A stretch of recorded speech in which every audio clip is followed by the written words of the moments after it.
Good morning. Welcome to Introduction to the Visual Arts.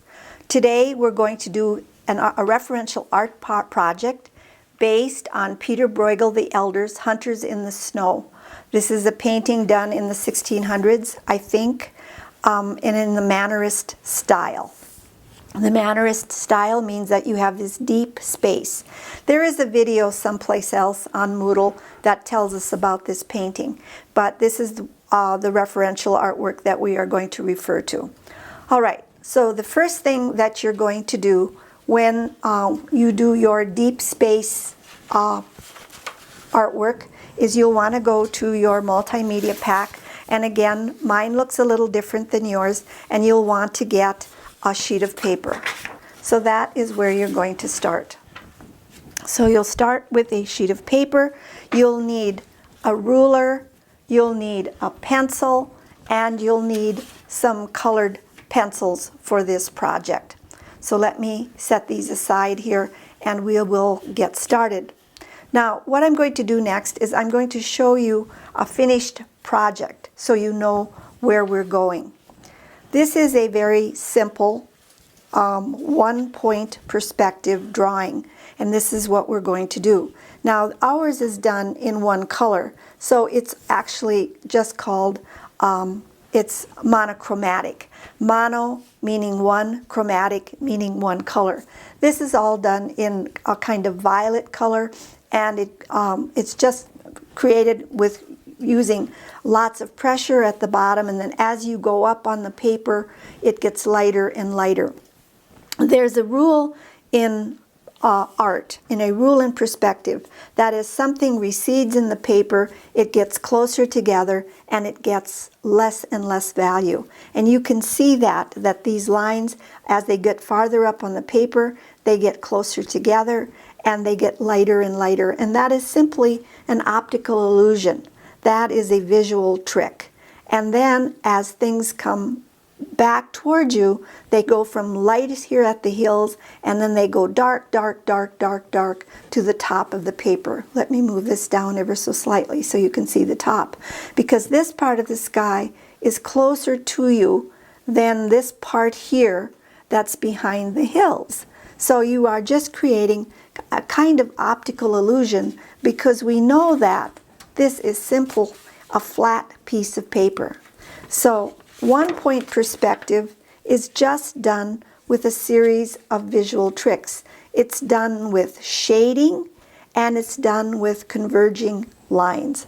So it's not really that hard to do if you kind of have an idea how it should be done. So I have some steps here that I've created for you. Okay, the first thing that I did is I took a white sheet of paper and I drew these converging lines. Now, what I did, I'm going to pull this down so that this top comes on camera.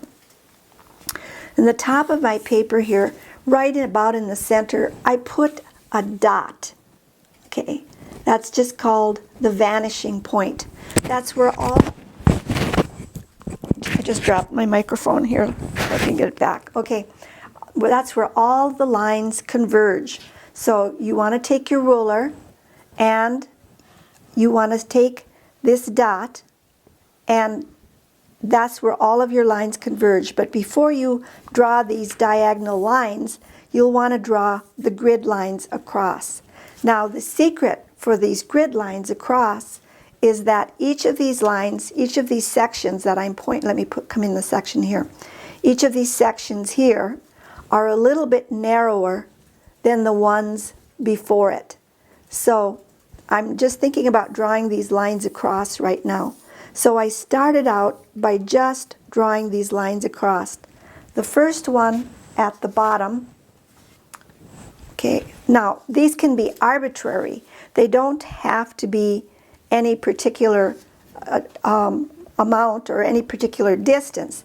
But the thing that you need to know is that this distance from this point here, or from this point here to this point here, is a little bit wider than the next one above it.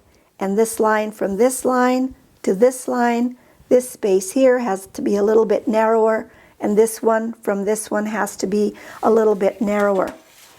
Now, I worked out a system that will work, and I'll put it on camera so that you can come back to this point if you want to. The first lines across, the first ones I made 2 inches. The next ones I made 1.5 inches.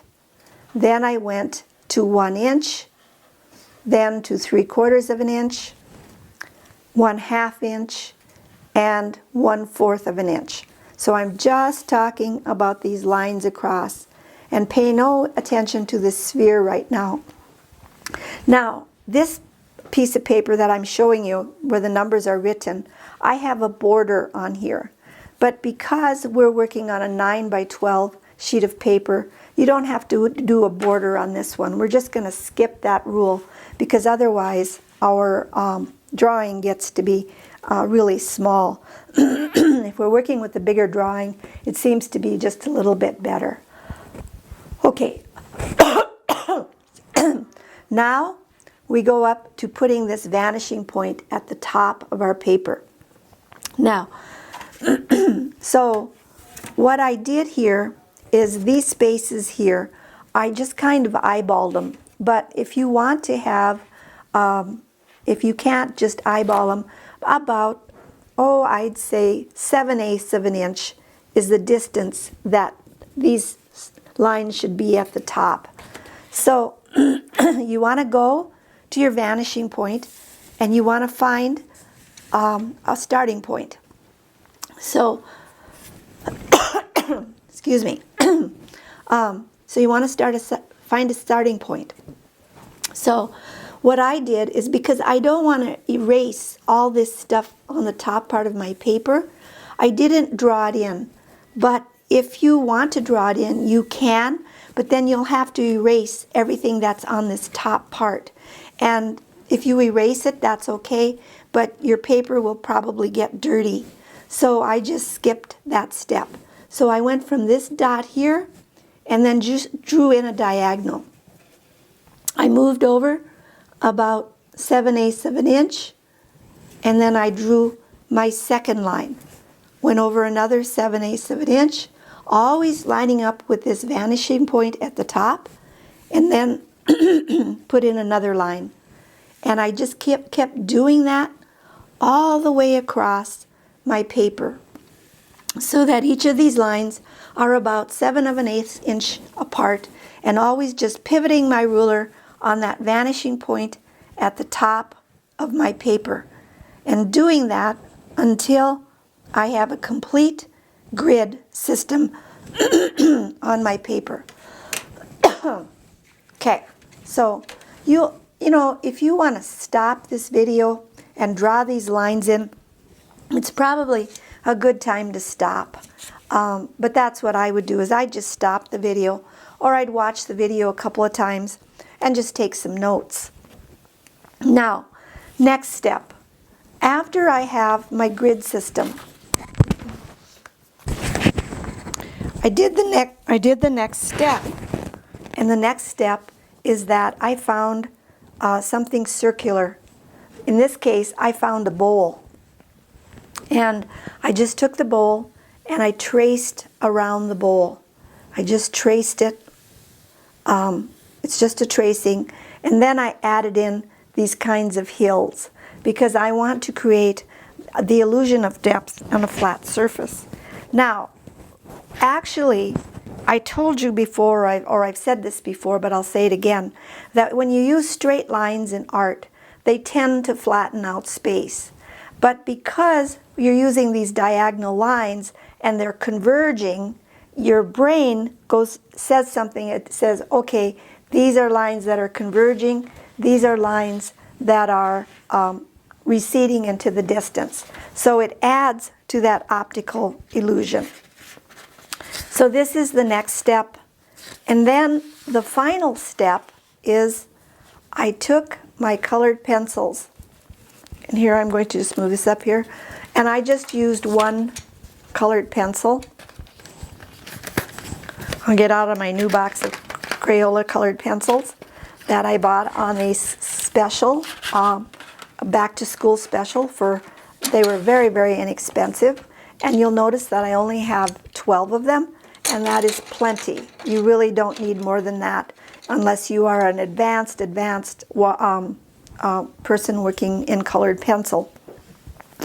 So what I did is I started in the top, and I started in the middle. And I'm just going to see if I can give you an idea of what I did. So I'm going to use violet. And what I started in the middle, and then I started by coloring in every other box. And the ones that are farthest away, the ones that are closest up here to the horizon, they are the ones that I barely touched it. And I'm just going to do every other one. And I'm just barely touching it. And every other one, just barely touching it. And you can go both ways with your colored pencil, because that gives you what is called hatching and cross hatching, and that's quite pleasing. Now I'd leave this stuff over here till the very end, but just come down this way. The second row, which is slightly closer to you, I would just make it slightly darker than the first one. Just try to press a little bit harder, and it's really hard to when working with colored pencil to keep it really light. It's the easiest is to have a whole bunch of middle values, and that seems to be the easiest, but it's not necessarily the most pleasing, because you want to keep this idea in your head that as something goes off in the distance, it lightens up. There's a thing called atmospheric perspective, and what that means is that there's moisture in the atmosphere, and so as things go off in the distance, the moisture in the atmosphere, it will make things kind of fuzz out or kind of get kind of hazy. So you want to replicate that idea that as it goes off in the distance, it's going to lighten up, because that's going to add to that optical illusion in your head. So you're trying to get each of these values just a little bit darker than the one that you did before. And for me, it always works best to start with the light values. So I'm just going to keep here and then do another one over here. And then you can always come back if you have to. But it is very hard to, it is very difficult to erase colored pencil. I will tell you that. Another thing that some colored pencil artists do is they mix colors together all the time. And so you could always have two colors like blue and violet mixed together if you want. But I wouldn't try to start that right away on your very first one.